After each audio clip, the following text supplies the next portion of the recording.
أجابني رب السماء والأرض في الذي السماء ومنه قاد السماء ونعم مالي وسماء.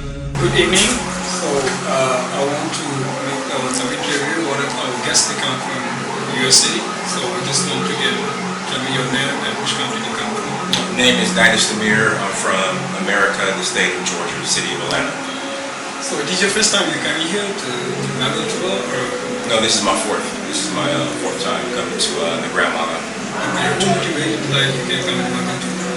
What kind of motivation that you get? Actually, I was researching racism in Islam, and Sheikh Ahmed Obama came up just somehow as far as the in the search engine. So I found out, started reading some about Sheikh Ahmed Obama and Ibrahim Fall. The only issue is there's not a lot of information in English. So I have a buddy in Senegal. I reached out to him and asked him some about Sheikh Ahmed Obama and Ibrahim Fall, and he started to explain to me. And then I asked him, what is this Maga Tuba, or this Grand Maga and Tuba? And he told me a little bit about it as far as just the celebration of Sheikh Ahmed Obama, and I told him that I would come to the next one. So that was 4 years ago, and I've been coming ever since. So can you tell me something is a secret? What is the secret of Sheikh Ahmed Obama? Example. Can you give me the secret of Sheikh Ahmed? The secret? Yeah, of Mouridism. Well, number one, first and foremost, Moorids are Sufis. And I guess Sufism is the spiritual path of Islam. That's what attracted me to it. And when you say Sufi, we are Muslims by definition, not by faith, meaning that we are peaceful people. And in Sheikh Ahmed Obama, him being, because rarely do we see images of black Muslims in power, or black Muslims who've had a great influence on the world like Sheikh Ahmed Obama. I mean, we have, Louis Farrakhan at the Nation of Islam. Malcolm X is another one.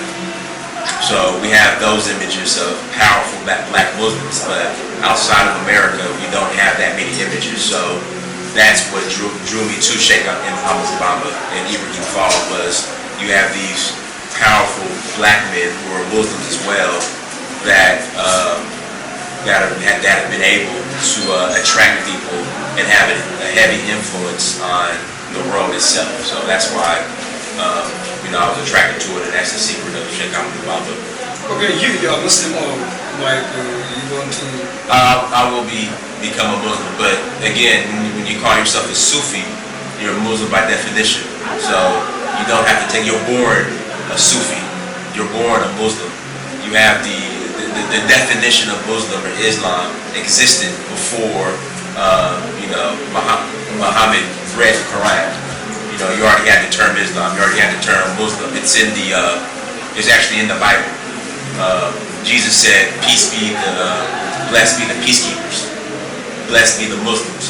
So that term existed before, I guess, the religion Islam as we know it today. So by definition, we're all Muslims. We're all born into Islam, but you have the religion that's tied to it. Yeah, it means like you want to join in Islam. Well, I would want to become. Definitely. I want to become a Moor, but I'm already a Muslim. If that makes sense. If you're a Sufi, you're born a Muslim. You don't need to join a specific sect to become a Muslim, because by the definition of Sufism, you're already a Muslim. So that's what I'm trying to convey. Right. I mean, like in New York or like in USA. So can you give me some information about we used to hear some many Buddhism style when they used to go around there. They live in different province, different cities. There's a big Moor community in Atlanta. There's a pretty big Moor community there.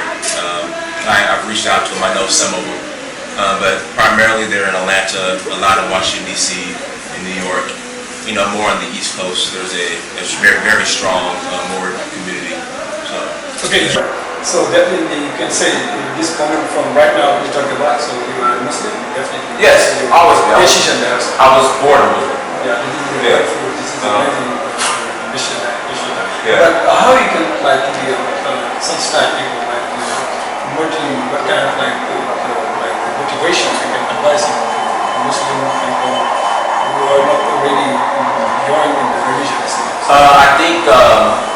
John Henry Clark, who is a great teacher, black teacher in America, he criticizes, I guess, organized religion, especially the relation that black people have to it. But John Henry Clark, he gave a thumbs up, or he approved the Islam in synagogue, and he approved Coptic Christianity out of Ethiopia. So I told myself I'm going to be, I guess, join a sect of Islam that it will be here in synagogue. If I were to become a Christian, I would do it out of Ethiopia as far as a Coptic Christian. So, he has a great influence on me. I mean, his word is legit. So if he signed or co-signed on Muridiism here in synagogue, then by all means, I'm going to be joining the Muslim sect. I'm going to be a Murid. Okay. From the definition of Islam, yes. religions. Yes. Can you just explain to me, give us an explanation that will make me clarify something, some aspect? Okay. When you say you're Muslim, you're one of peace. Islam is a state of peace. You're born into that. You're born a peaceful person. So again, before Muhammad recited the Quran, you already had Islam. You already had Muslim. But then they attached Islam to the Quran. Now it became an organized religion. But what Sufism teaches is that you don't have to be a religious person in order to be a Muslim or to be part of Islam. So I think that's the example that we have to show people. And as far as your question before, when it comes to an example of Islam, the Sufism in synagogue is the standard for people to follow. This is Islam in its pristine purity. This is the best example or standard for anybody that wants to be Muslim. The Islam here in synagogue by far. In synagogue is the standard for, my goal is to come up and formulate as many videos and information in English for those that don't speak Wolof, for those that don't speak French, so they can learn about Muridiism. Because again, if you want to, nothing against other Muslim sects, but the Islam here in synagogue, especially if you're of African descent, is by far the best standard and the best example to follow. Okay, because again, if you want to, nothing against other Muslim sects. What do you mean with Taliban? Taliban. Yeah, Taliban, like those people like Sharifah, you know something about Sharifah? You mean Paul? Sharifah. Yeah. I mean, by far, he was the most faithful student of Sheikh Abdul-Baba. And from my understanding, he gave up everything to follow Sheikh Abdul-Baba. And the story I do know, just from learning, because again, there's not a lot of resources in English, was that the reason why the Baifal wear the clothing that they wear is because Amir used to work in the field, and he would tear up his clothes working, and he would just throw patches on it. And that's how the clothing of the Baifal came about.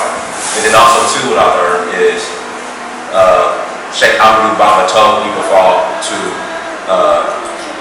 just chant the name of Allah and build the mosque. Those were his orders. That's from what I understand. So again, I'm learning more. I'm trying to put together more resources. Also too, what I learned is Sheikh Abdul-Baba. That's what I know. And also too, they told me do not confuse Baifal or Rastafarians, because in America people say that Baifal are the Rastafarians of Islam. That's not true. Don't confuse Baifal or Rastafarians. So I know that too. But is it like the children Baifal you find it in Cuba? Yes. Yeah. Is the name like the meaning is like that? The Baifal you find the real Baifal. Real Baifal in Cuba. Yes. Right. So thank you.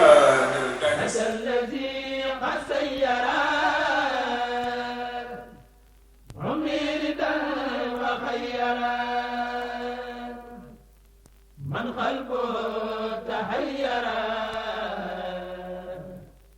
بالله مخرج شريك